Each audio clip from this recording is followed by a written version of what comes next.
Hello everyone and welcome back to CSIR NET simplified with Pooja. तो आज की lecture में हम स्टार्ट करने वाले हैं एराइथ्रोपोइसिस। एराइथ्रोपोइसिस का मतलब होता है कि formation of red blood sales हमारी बॉडी के अंदर। ये एक नॉर्मल और ऑनगोइंग प्रोसेस होता है जिससे क्या होता है, न्यू आरबीसीज बनते रहते हैं और वो रिप्लेस करते रहते हैं हमारे पुराने आरबीसीज को। ठीक है, ये क्या होता है ना, बहुत ही ज़्यादा ज़रूरी है। क्यों? क्योंकि जो आरबीसीज होते हैं वो हमारी लाइफ के लिए बहुत ज़्यादा असेंशियल हैं, और जो आरबीसीज होते हैं वो हमेशा ज़िंदा नहीं रहती हैं। उनकी जो लाइफ स्पैन होती है वो सिर्फ 120 डेज़ होती है। तो हमारी बॉडी को बहुत ज़्यादा ज़रूरत है कि वो कॉन्स्टेंटली न्यू आरबीसीज बनाती जाए। अब क्या होता है कि हमारी बोन्स के अंदर ना, लॉन्ग बोन्स के अंदर सॉफ्ट टिश्यू होता है जिसे हम बोलते हैं स्टेम सेल। ठीक है, जिसे हम बोलते हैं बोन मैरो। और बोन मैरो के अंदर ना हमारी कुछ स्पेशल सेल्स पाए जाते हैं जिन्हें बोलते हैं हम हिमैटोपोइटिक स्टेम सेल्स। अब ये जो हिमैटोपोइटिक स्टेम सेल्स है ना, यहीं से स्टार्ट होता है हमारा process of making new blood sales.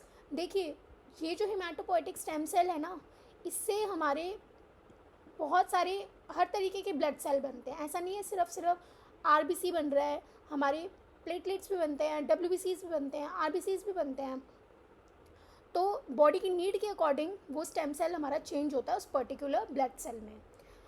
अब क्या होता है कि जो हमारी बॉडी है ना, वो एक बैलेंस रखती है। मतलब कि अगर हमारी ज़्यादा आरबीसीज वो कब बनाएगी, वो तब ज़्यादा आरबीसीज बनाती है जब ऑक्सीजन का लेवल ड्रॉप कर जाता है, और उसका जो प्रोडक्शन है उसको वो स्लो कब कर देती है आरबीसीज के प्रोडक्शन को, जब इनफ ऑक्सीजन हमारी बॉडी में प्रेजेंट रहता है। तो इससे क्या होता है, जो ऑक्सीजन की सप्लाई होती है वो नॉर्मल रहती है और हमारा जो ब्लड है वो हेल्दी रहता है। ठीक है, देखिए क्या होता है कि ना, जब हमारा ऑक्सीजन एयर के अंदर जो ऑक्सीजन होता है वो कम होता है, जैसे कि हम अगर हाई ऑल्टीट्यूड की बात करें या फिर हम बात करें कि हमारी बॉडी से बहुत ज़्यादा ब्लड लॉस हो गया है, तो उस दौरान जो बॉडी है उसके अंदर लो ऑक्सीजन है। तो इसलिए एक एक हार्मोन बनता है जिसे बोलते हैं इराइथ्रोपोइटिन EPO। ठीक है, वो बताता है हमारी बोन मैरो को कि आपको ज़्यादा से ज़्यादा आरबीसीज बनानी है ताकि कोप अप किया जा सके उस लेस ऑक्सीजन से। अब क्या होता है, ये आरबीसीज के पास ना एक रेड प्रोटीन होता है जिसे हम बोलते हैं हीमोग्लोबिन। हीमोग्लोबिन क्या करता है, ऑक्सीजन को पिक करता है फ्रॉम द लंग्स और डिलीवर करता है उसको बाकी बॉडी पार्ट्स तक।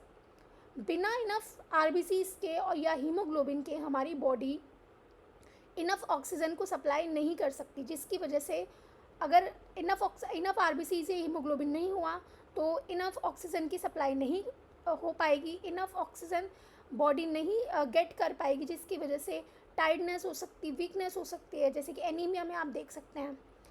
अब देखिए क्या होता है कि एक single type of master cell है, जो मैंने आपको बात करी हिमैटोपोइटिक स्टेम सेल के बारे में। ये जो हिमैटोपोइटिक स्टेम सेल है ये मल्टीपोटेंट है, मतलब कि ये हर तरीके का ब्लड सेल बना सकता है। ठीक है, तो मल्टीपोटेंट वर्ड का क्या मतलब है? मल्टीपोटेंट वर्ड का मतलब है कि ये हर तरीके का ब्लड सेल बना सकता है, आरबीसी भी बना सकता है, डब्ल्यूबीसी भी बना सकता है, और ये प्लेटलेट्स भी बना सकता है। अब जब ये स्टेम सेल्स डिवाइड करते हैं ना, बहुत ही ज़रूरी चीज़ आप समझिए, जब ये स्टेम सेल्स डिवाइड करते हैं तो उसमें से क्या होता है कि एक हमारा न्यू ब्लड सेल बनता है और जो दूसरा वाला होता है वो it remains as stem cell. तो आपको ये चीज़ याद रखनी पड़ेगी, जब ये हमारा हिमैटोपोइटिक सेल कॉपी बनाएगा, अपनी खुद की कॉपी बनाता है, तो उन दोनों कॉपीज़ में से क्या होता है, एक कॉपी तो हिमैटोपोइटिक स्टेम सेल ही रह जाएगी, और जबकि जो दूसरी कॉपी है वो क्या बन जाएगी, न्यू ब्लड सेल बन जाती है। तो इसी तरीके से जो बोन मैरो है वो हमेशा, बोन मैरो के पास हमेशा एक स्टॉक रहता है स्टेम सेल्स का। क्यों?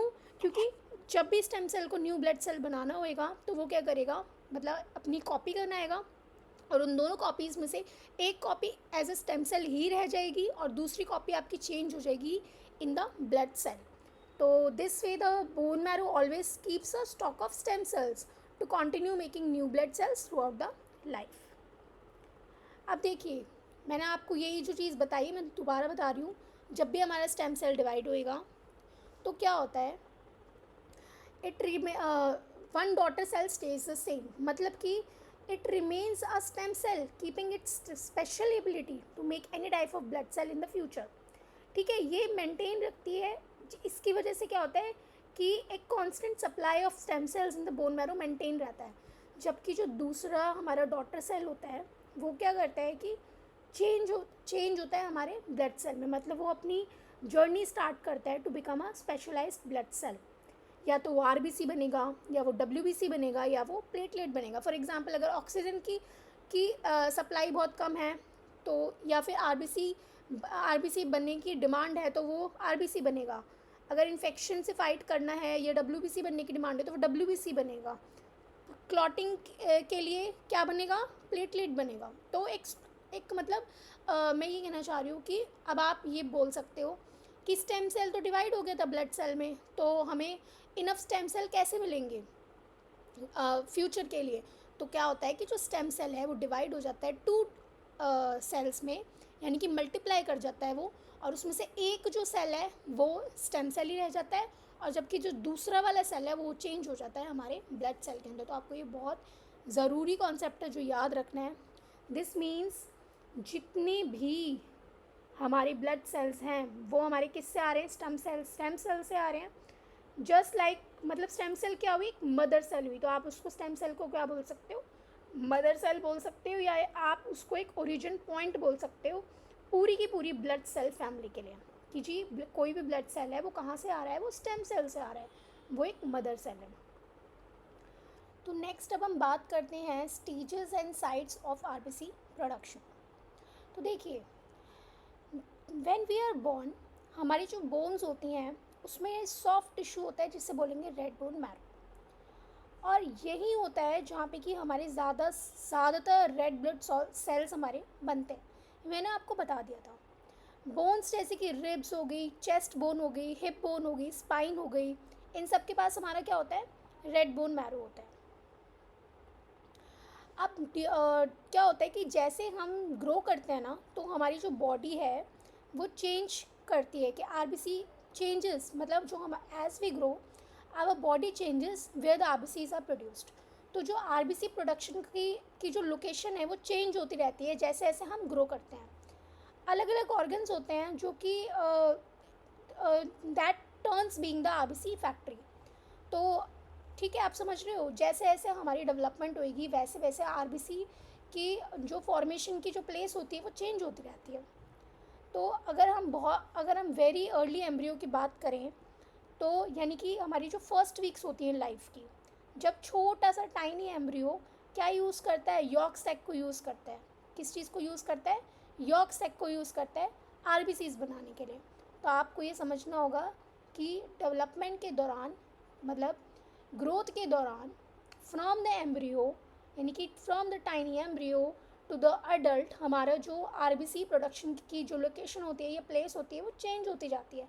तो अब आप सुनते जाइए कहाँ कहाँ पे किस किस स्टेज पे कहाँ पे आरबीसी हमारे बनते हैं। तो वेरी अर्ली एम्ब्रियो में कहाँ पे बनेगा, यॉर्क सैक में हमारा आरबीसीज बनते हैं। अब जब हमारी फीटल स्टेज आती है यानी कि middle months of the pregnancy में क्या होता है, आरबीसी प्रोडक्शन शिफ्ट हो जाती है मेनली कहाँ पे, लिवर में। ठीक है, तो लिवर क्या होता है, मेन प्लेस होता है आरबीसी को बनाने के लिए, आरबीसी मेकिंग के लिए जो मेन प्लेस है वो लिवर है। कहाँ, कौन सी स्टेज में, middle months of the pregnancy में। ठीक है, और स्प्लीन और लिम्फ नोड्स भी हेल्प करते हैं थोड़ा बहुत इसमें। अब देखिए, जैसे ही बेबी का बर्थ होएगा तो बर्थ होने के बाद क्या होगा, जो आरबीसी की प्रोडक्शन होती है वो मूव हो जाती है कहाँ पे, बोन्स में। मैंने बताया था कि लॉन्ग बोन्स में हमारे बोन मैरो होता है, तो वहाँ पे हमारा आरबीसी बनता है। तो वो कब बनता है, बर्थ के बाद बनता है, उससे पहले अलग अलग प्लेसेस पे बनता है। जब हमारा टाइनी एम्ब्रियो होगा तो कहाँ बनेगा, यॉर्क सैक। जब वो थोड़ा सा जब हमारा फीटस बन जाता है यानी कि फीटल स्टेज होती है, middle months of the pregnancy होती है, तो कहाँ पे बनेगा, लिवर में बनेगा। स्प्लीन और लिम्फ नोड्स पे भी बनता है थोड़ा बहुत। और जब बेबी बॉर्न हो जाता है तो उसके बाद कहाँ बनता है, हमारे रेड बोन मैरो में बनता है। अगर हम बात करें 5 साल तक के बच्चों की, तो यंग चिल्ड्रन में क्या होता है कि यंग चिल्ड्रन बहुत ज़्यादा एक्टिव होते हैं, उनके पास क्या होता है, बहुत ज़्यादा एक्टिव रेड मैरो होता है। तो ऑलमोस्ट हर बोन में ना आरबीसी बनता है। तो आपको ये समझना होगा कि अगर आप यंग बच्चों की बात करें अप टू 5 years ओल्ड, तो उनमें बहुत ज़्यादा रेड में उनका जो रेड मैरो होता है वो बहुत ज़्यादा एक्टिव होता है, तो इसलिए हर बोन के अंदर हमारा आरबीसी बनता है। लेकिन 5 साल की एज के बाद जब बच्चे बड़े होते हैं तो सिर्फ कुछ ही बोन्स होती हैं जो कि आरबीसी बनाती हैं, बाकी में आरबीसी प्रोडक्शन बंद हो जाता है, क्योंकि उन बाकी बोन्स में बहुत कम हमारे स्टेम सेल्स होते हैं। तो सिर्फ कुछ ही बोन्स रह जाती हैं बॉडी की जिसमें आरबीसी हमारा बनता है। और जैसे ही वो person about 20 years of age होएगा तो उसमें बोन्स जैसे कि हमारी शिन हो गई, शिन बोन होगी, थाई बोन होगी, उनमें आरबीसीज का जो प्रोडक्शन है वो नहीं होता। मतलब in adult bones like the shin and the thigh do no longer produce RBCs. ठीक है, तो आपको ये समझना होगा कि 5 साल के बाद क्या होएगा, सारी बोन्स एक्टिव नहीं रहती आरबीसी प्रोडक्शन में। और जब पर्सन हमारा 20 years of age 20 years of age में पहुंचता है, तो जो शिन बोन होती है यानी कि जो टिबिया होती है और जो थाई बोन होती है यानी कि फीमर होती है, वहाँ पे तो आरबीसी प्रोडक्शन बिल्कुल ही बंद हो जाता है। ठीक है, और 20 साल के बाद क्या होता है, आफ्टर द एज ऑफ 20 क्या होता है, मेन आरबीसी प्रोडक्शन कहाँ पे होता है हमारा, 20 साल के बाद मेन आरबीसी प्रोडक्शन हमारा कहाँ होता है, फ्लैट बोन्स में होता है, जैसे कि स्पाइन हो गई, रिब्स हो गई या चेस्ट बोन हो गई। ठीक है, तो जो अगर हम ओल्डर पीपल की बात करें तो ओल्डर पीपल क्या करते हैं, fewer new red blood sales बनाते हैं, क्योंकि जो स्टेम सेल्स होती हैं मैरो के अंदर वो बहुत ज़्यादा कम एक्टिव होती हैं। इसीलिए हम बोलेंगे एल्डरली पीपल बहुत स्लोली हील करते हैं और उनको बहुत जल्दी इन्फेक्शन हो जाता है, क्योंकि वहाँ पे क्या है, बहुत कम new red blood cell production होती है, क्योंकि बहुत ही कम स्टेम सेल्स हमारे रह जाते हैं। ठीक है, और बहुत ही कम स्टेम सेल्स हमारे एक्टिव रह जाते हैं इन ओल्डर एज। तो आपको ये कि समरी है याद करने के लिए, अर्ली एम्ब्रियो में कहाँ पे है, यॉर्क सैक में होता है डेवलपमेंट, फीटस में मिडिल मंथ्स में हमारा लिवर, स्प्लीन और लिम्फ नोड्स में, मेनली कहाँ पे है, लिवर में, और स्प्लीन और लिम्फ नोड्स में भी थोड़ा बहुत बनता है। बर्थ होने के बाद रेड बोन मैरो में बनता है। ठीक है, बर्थ होने के बाद ऑलमोस्ट एवरी बोन में हमारा बन रहा है। ठीक है, बर्थ से लेके 5 years तक ऑलमोस्ट ऑल बोन्स में हमारा बनता है। 5 to 20 years में हमारा लॉन्ग बोन्स के अंदर ग्रेजुअल रिडक्शन हो जाता है। ठीक है, हमने ये पढ़ा ना यहाँ पे कि कुछ ही बोन्स एक्टिव रह जाती हैं। 20 years जैसे पहुँचता है तो जो लॉन्ग बोन्स थी हमारी टिबिया, फीमर, ये यहाँ पे स्टॉप हो जाता है आरबीसी का प्रोडक्शन। और 20 years के बाद क्या होता है, फ्लैट बोन्स में ही हमारा ये रह जाता है आरबीसी प्रोडक्शन, जैसे वर्टिब्री होगी, स्टर्नम होगी, रिब्स हो गई, सिर्फ वहीं पे रह जाता है। और ओल्डर एज में हमने देखा है कि बहुत कम स्टेम सेल्स एक्टिव रह जाते हैं, इसी वजह से हीलिंग बहुत स्लो होती है वहाँ पे और बहुत जल्दी उनको इन्फेक्शन का डर रहता है। अब हम बात करते हैं हिमैटोपोइटिक ग्रोथ फैक्टर्स। हिमैटोपोइटिक ग्रोथ फैक्टर्स क्या है, ये हमारे क्या होता है कि एक मिनट, हाँ, ये हमारे क्या होते हैं, मैसेंजर सिग्नल्स होते हैं हमारी। ठीक है, from the body telling stem cells. ये क्या होंगे, एक तरीके से हम इस तरीके से समझ सकते हैं कि बॉडी से कुछ मैसेंजर सिग्नल्स होंगी जो स्टेम सेल्स को बोलेंगी कि आप रेड ब्लड सेल बनाइए, वाइट ब्लड सेल बनाइए, प्लेटलेट बनाइए।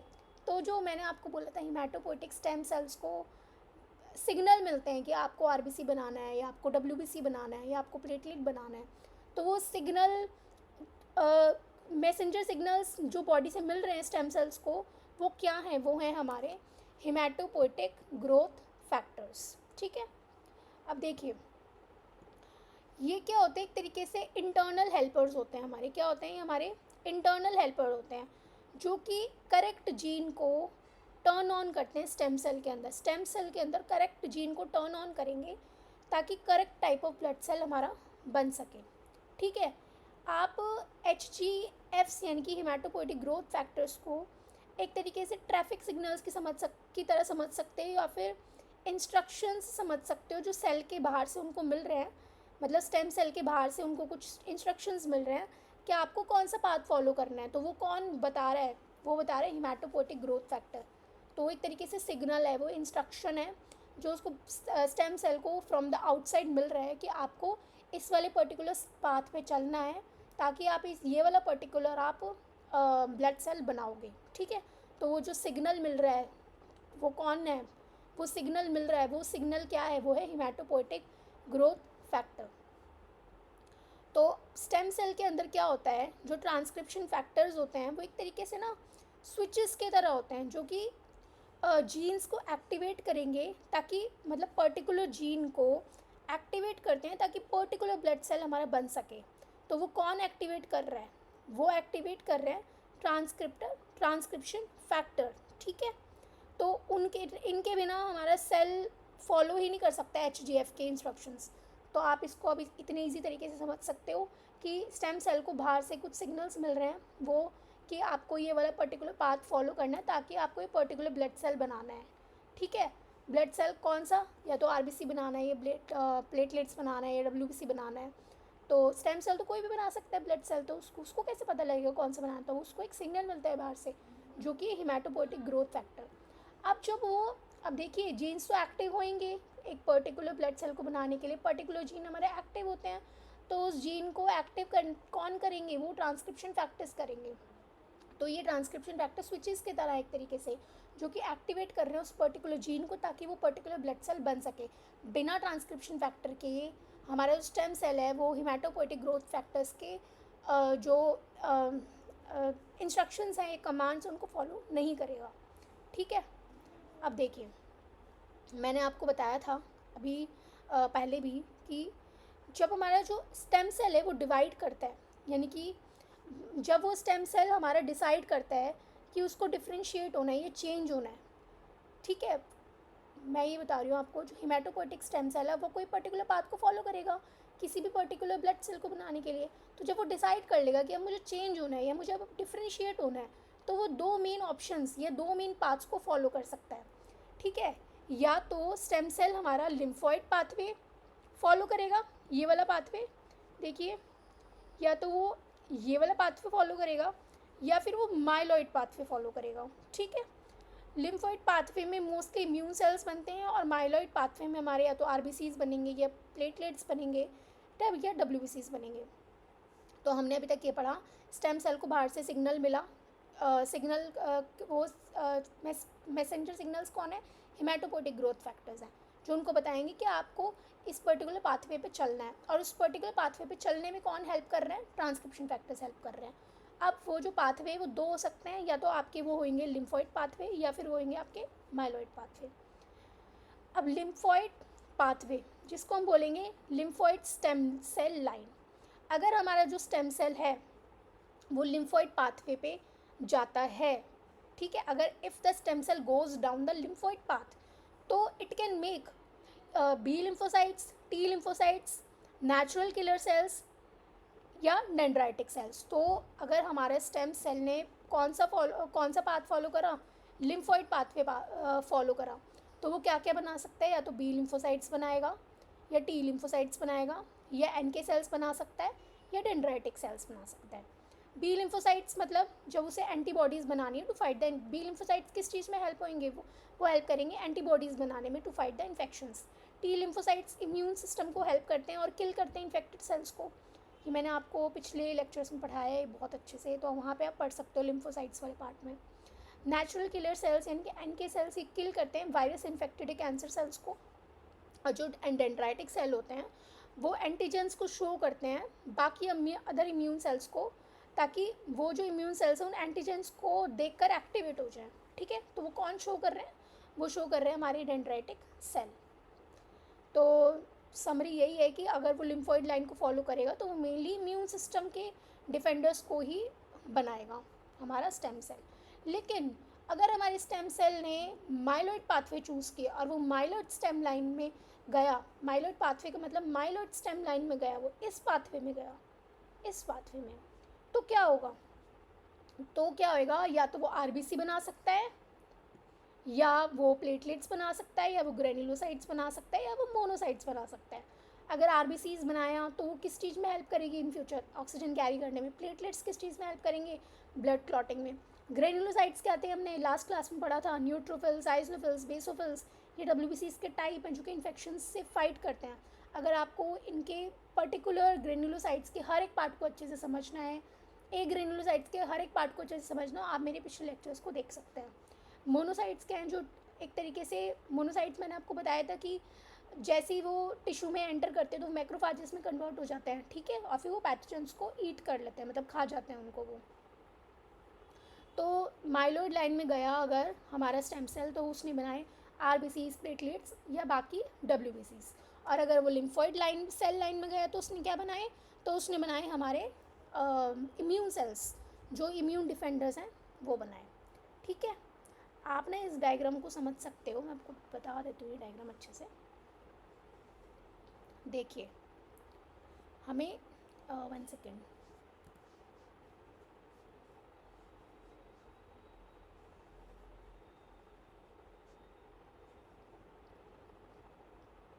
ओके। तो यहाँ पे आप देखिए पहला हमारा सेल कौन सा था, पहला हमारा सेल था मल्टीपोटेंट हिमेटोपोएटिक स्टेम सेल, ठीक है। अब देखिए इसमें ये जो टॉप सेल है ये क्या है, हमारा मल्टीपोटेंट हिमेटोपोएटिक स्टेम सेल। तो ये क्या करेगा, मैंने आपको बताया था ये डिवाइड करता है, ठीक है, और एक स्टेम सेल ही रह जाता है आफ्टर डिवीजन, ठीक है।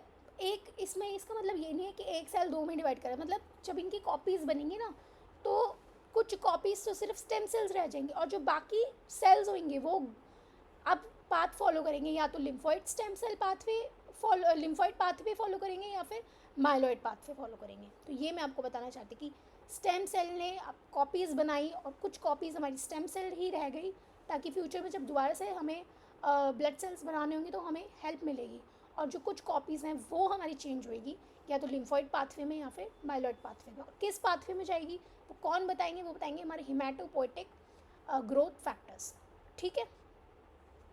तो इसमें क्या होएगा कि one cell stays a stem cell, ठीक है, ताकि वो it keeps the stock of stem cells in the bone marrow. और जो अदर सेल है इट बिकम्स स्पेशलाइज्ड, मतलब वो या तो it goes down a pathway to become a specific type of blood cell, इधर लिम्फोइड स्टेम सेल लाइन और इधर a myeloid stem cell line. तो देखिए मैंने आपको बताया कि दो वेज हैं, डिपेंड करते हैं केमिकल सिग्नल्स पे, हिमेटोपोएटिक ग्रोथ फैक्टर्स के ऊपर कि वो कौन सी साइड जाएगा। तो जो ये माइलॉइड स्टेम सेल लाइन है ये हमारी क्या करेगा, ये हमारे प्लेटलेट्स, RBCs, WBCs इन सबको बनाएगा। और लिम्फोइड पाथवे क्या बनाएगा, हमारे इम्यून सेल डिफेंडर्स को बनाएगा, जैसे T lymphocyte, B lymphocyte, natural killer cells, ठीक है, डेंड्राइटिक सेल, इन सबको ये बनाएगा। तो अब देखिए जो ये माइलॉइड स्टेम सेल है ये हमारा क्या है, ये एक तरीके से हमारी मदर है किस चीज़ की, सारी जो RBC, WBC और प्लेटलेट्स की। अब ये जो हमारी माइलॉइड स्टेम सेल है, इससे अगर हमारी मेगा कैरियो ब्लास्ट बनता है, और वो मेगा कैरियो ब्लास्ट किस चीज़ में कन्वर्ट हो रहा है, मेगा कैरियो साइट में। अब मेगा कैरियो साइट छोटे छोटे पीसेस में ब्रेक होकर क्या बना रहे, प्लेटलेट्स, ये इससे बनेंगे हमारे प्लेटलेट्स। ये हमारा myeloid stem cell megakaryoblast में चेंज हुआ, वो मेगा कैरियो साइट में चेंज हुआ और उसने बना दिए ब्रेक हो उसको, वो उसकी जो ये वाला जो प्रोसेस, ये जो पूरा प्रोसेस है ना, मैंने आपको लास्ट लेक्चर्स में बहुत अच्छे से बताया हुआ है। तो आप प्लीज़ उन लेक्चर्स में जाकर ये चीज़ समझ सकते हो कि प्लेटलेट्स का फॉर्मेशन कैसे होता है, ठीक है। सिमिलरली क्या होता है, अगर उसको इराइथ्रोसाइट बनना होएगा तो माइलॉइड स्टेम सेल किस में कन्वर्ट होगा, प्रो इराइथ्रोब्लास्ट में। और प्रो इराइथ्रोब्लास्ट डेवलप होएगा रेटिकुलोसाइट में, और रेटिकुलोसाइट फिर मेच्योर होकर क्या बनाएंगे, हमारे रेड ब्लड सेल, या जिन्हें हम बोलेंगे इराइथ्रोसाइट, जो कि ऑक्सीजन को कैरी करेंगे। अब अगर माइलॉइड स्टेम सेल हमारा क्या बोलते हैं टर्न किस चीज़ में कन्वर्ट हुआ, वो कन्वर्ट हुआ हमारे माइलोब्लास्ट में। और माइलोब्लास्ट से डिफरेंट तरीके के ग्रेनुलोसाइट्स बन सकते हैं, ये भी मैंने आपको लास्ट क्लास में ग्रेनुलोपोइसिस वाले पार्ट में बहुत अच्छे से बताया हुआ है, ग्रेनुलोसाइट्स के फॉर्मेशन। तो आप वहाँ पे जाके इस चीज़ को समझ सकते हैं, प्रॉपर मैंने डायग्राम से समझाया हुआ है। सिमिलरली मैंने प्लेटलेट्स वाला पार्ट भी डायग्राम से समझाया हुआ है, तो वहाँ पे आप जाकर देख सकते हैं। तो माइलोब्लास्ट किस चीज़ में कन्वर्ट होता है, न्यूट्रोफिल में हो सकता है, या आइजनोफिल या फिर बेसोफिल, डिपेंडिंग ऑन उसको कौन से सिग्नल्स मिल रहे हैं। ये भी मैंने आपको बताया था कि इस वाली स्टेज पे उसको कुछ पर्टिकुलर सिग्नल मिलेंगे, जो सिग्नल मिलेगा उस हिसाब से उसको वो पर्टिकुलर ग्रेनुलोसाइट बनाएगा। सिमिलरली जो हमारा मोनोब्लास्ट होता है, यानी कि माइलॉइड स्टेम सेल अगर मोनोब्लास्ट में कन्वर्ट हुआ तो वो मोनोब्लास्ट किस में कन्वर्ट होएगा, मोनोसाइट में, ठीक है। फिर वो लेटर मोनोसाइट मैंने आपको बताया था टिश्यू में एंटर करके वो मैक्रोफाज में चेंज हो जाता है, वो मैक्रोफाज होता है जो पैथोजेंस को ईट करता है, ठीक है, यानी कि पैथोजेंस को स्वेलो कर लेता है। अगर इसने हमारा जो इस वाले सेल ने लिम्फोइड पाथवे फॉलो किया होता तो या तो वो लिम्फोइड स्टेम सेल बनने के बाद लिम्फोब्लास्ट में कन्वर्ट होता, जैसे ये माइलॉइड स्टेम सेल में कन्वर्ट हुआ, ये लिम्फोब्लास्ट में कन्वर्ट होगा। लिम्फोब्लास्ट या तो हमारा मतलब हमें देगा नेचुरल किलर सेल्स, जो कि बड़े बड़े ग्रैन्युलर लिम्फोसाइट होते हैं, जो कि वायरस इन्फेक्टेड या कैंसर सेल्स को एक तरीके से किल करते हैं, ठीक है। या फिर वो लिम्फोसाइट्स बना सकता है, छोटे छोटे लिम्फोसाइट्स। लिम्फोसाइट्स क्या है, या तो टी लिम्फोसाइट या फिर बी लिम्फोसाइट। टी लिम्फोसाइट जो कि इम्यूनिटी में हेल्प कर रहा है, इन्फेक्टेड सेल्स को किल कर रहा है। बी लिम्फोसाइट्स जो कि एंटीबॉडीज़ बना रहे हैं हमारे इन्फेक्शंस के अगेंस्ट। तो आइडिया, एक छोटा सा आइडिया यही है इस डायग्राम के लिए कि स्टेम सेल ने डिसाइड करा बेस्ड ऑन द सिग्नल, जो कि उससे एक्सटर्नल हिमेटोपोइटिक ग्रोथ फैक्टर्स ने सिग्नल्स दिए, ठीक है, और इंटरनल ट्रांसक्रिप्शन फैक्टर्स ने हेल्प किया उन पर्टिकुलर जीन को एक्टिवेट किया, जिसकी वजह से उसने पर्टिकुलर पाथवे फॉलो किया। तो अगर वो माइलॉइड लाइन में आया तो ये सारी सेल्स बनेंगे, और अगर लिम्फोइड लाइन में आया तो वो ये वाले सेल्स बनेंगे। तो हर एक सेल जो ब्लड सेल बनता है वो किस ओरिजिनल स्टेम सेल से बनता है, वो बनेगा haematopoietic growth haematopoietic stem cell HSC, ठीक है, ओके। तो अब हम आगे को देखते हैं। अब जो ये हमारे हिमेटोपोइटिक ग्रोथ फैक्टर्स होते हैं, ये क्या होते हैं कि हमारे स्पेशल मैसेंजर्स हैं बॉडी में। मैं दोबारा बता रही हूँ, ये वही सेम चीज़ें।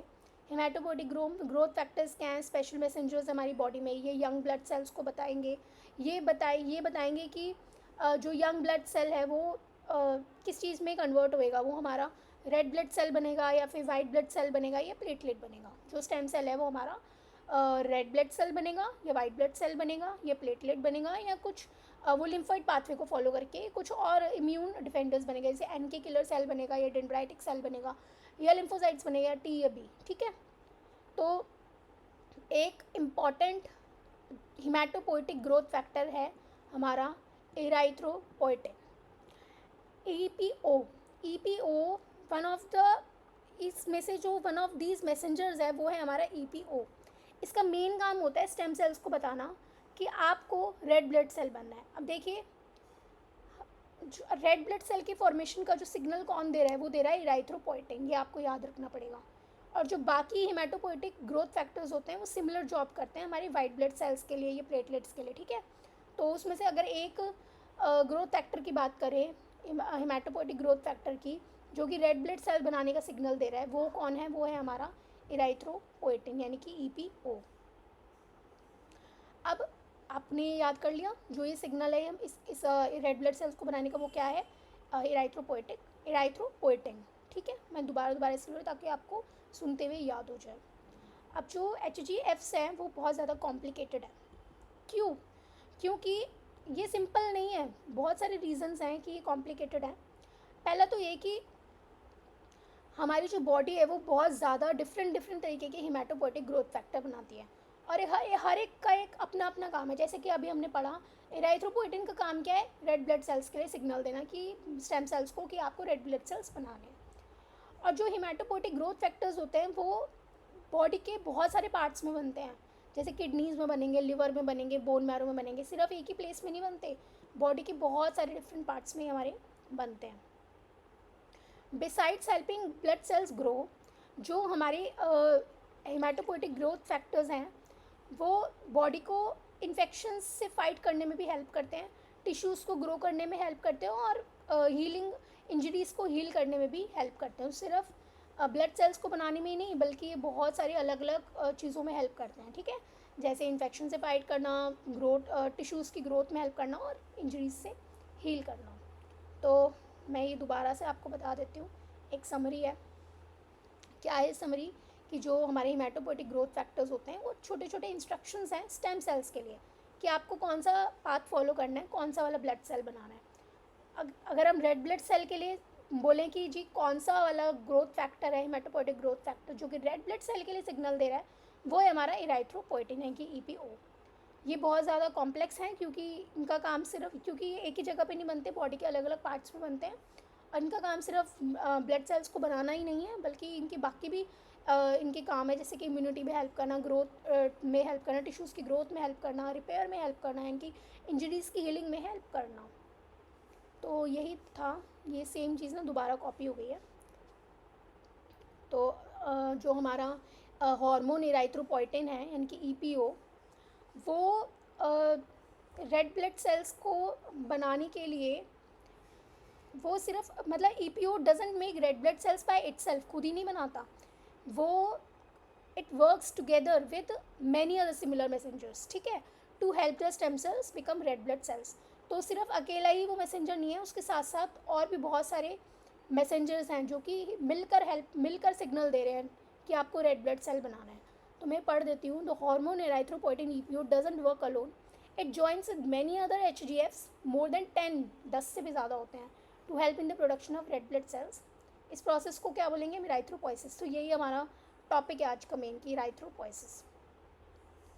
डॉक्टर क्या करते हैं, doctors can give the special chemicals in as a medicine. तो मेडिसिन की तरह पेशेंट्स को दे सकते हैं जब भी उनके ब्लड सेल्स लो होंगे, ठीक है। तो इन ग्रोथ फैक्टर्स को, हेमेटोपोइटिक ग्रोथ फैक्टर्स को डॉक्टर एज अ मेडिसिन दे सकते हैं जब भी बॉडी में कम ब्लड सेल्स होते हैं। एग्जाम्पल, अगर किसी पर्सन को, ठीक है, किडनी डिजीज़ है, तो उनकी kidney may not make enough erythropoietin, kidney में बनता है हमारा इराइथ्रोपोइटिन, तो उस दौरान क्या होएगा, people with kidney problems may not produce enough EPO naturally. और ईपीओ किस चीज़ में हेल्प कर रहा था, हमारे रेड ब्लड सेल्स को सिग्नल, मतलब सिग्नल था वो एक तरीके से, जिसकी वजह से रेड ब्लड सेल्स बन रहे थे। तो इसकी वजह से जो रेड ब्लड सेल्स होंगे वो लो हो जाएंगे हमारी बॉडी में। उन केसेस में डॉक्टर्स क्या करेंगे, ईपीओ को एक मेडिसिन की तरह दे देंगे ताकि बॉडी इनफ मोर रेड ब्लड सेल्स बना सके। अब कुछ कैंसर मेडिसिन क्या करती है, डैमेज कर देती है हमारी बोन मैरो को, जो कि which stops making enough white blood cells यानी कि ग्रेनुलोसाइट्स। अब क्या होता है कि कुछ सर्टेन कीमोथेरेपी ड्रग्स होते हैं जो कि हर्ट कर देते हैं हमारी बोन मैरो को, जिसकी वजह से body enough white blood sales नहीं बना पाती इन्फेक्शन से फाइट करने के लिए। तो इसको फिक्स करने के लिए डॉक्टर्स क्या कर रहे हैं, इसको फिक्स करने के लिए डॉक्टर्स क्या करते हैं, GCSF, याद कर लीजिए GCSF क्या है, granulocyte colony stimulating factor, granulocyte colony stimulating factor, इसको देंगे एज अ मेडिसिन, जो कि बताएगा बोन मैरो को कि आपको ज़्यादा WBCs बनाने हैं, ठीक है। ये क्या करेगा, जो GCSF होता है वो इंक्रीज़ कर देता है, इनकी बूस्ट कर देता है वाइट ब्लड सेल्स को, जिसकी वजह से जो पेशेंट की बॉडी है वो अच्छे से पैथोजेंस या जर्म्स के खिलाफ फाइट कर सकती है, ठीक है। तो हमने देखा ईपीओ के साथ साथ बहुत सारे और भी ग्रोथ फैक्टर्स होते हैं, मोर देन 10, जो कि सिग्नल है एक तरीके से आरबीसी प्रोडक्शन में, मतलब आरबीसी के स्टेम सेल्स को एक तरीके से सिग्नल दे रहे हैं, मिलकर सिग्नल दे रहे हैं ये। EPO therapy helps kidney disease patients, आपने देख लिया किडनी जब हमारी ख़राब हो जाएंगी, किडनी की प्रॉब्लम होएगी, उस दौरान इतना ईपीओ नहीं बना पाती है वो, इराइथ्रोपोइटिन नहीं बनाती, तो हम ईपीओ को एज अ मेडिसिन दे सकते हैं, ठीक है। और तीसरा हमने देखा GCSF, जो कि ग्रेनुलोसाइट कॉलोनी स्टिमुलेटिंग फैक्टर है, ये भी हम एज अ मेडिसिन देते हैं कैंसर पेशेंट्स को, क्योंकि कैंसर पेशेंट्स में क्या होता है कि हमारा जो बोन मैरो होता है वो, मतलब बोन मैरो एक तरीके से ज़्यादा वाइट ब्लड सेल्स नहीं बना पा रहा होता है कीमो के बाद, तो उस वजह से हम क्या करेंगे, उसको GCSF देंगे ऐसा मेडिसिन, जो कि जिसकी वजह से ज़्यादा WCs बनेंगे और जो पेशेंट की बॉडी है वो अच्छे से इन्फेक्शन से फाइट कर पाएगी। तो बाकी का पार्ट हम नेक्स्ट क्लास में देखते हैं। अगर आपको ये वीडियो पसंद आई हो then please like share and subscribe and thank you.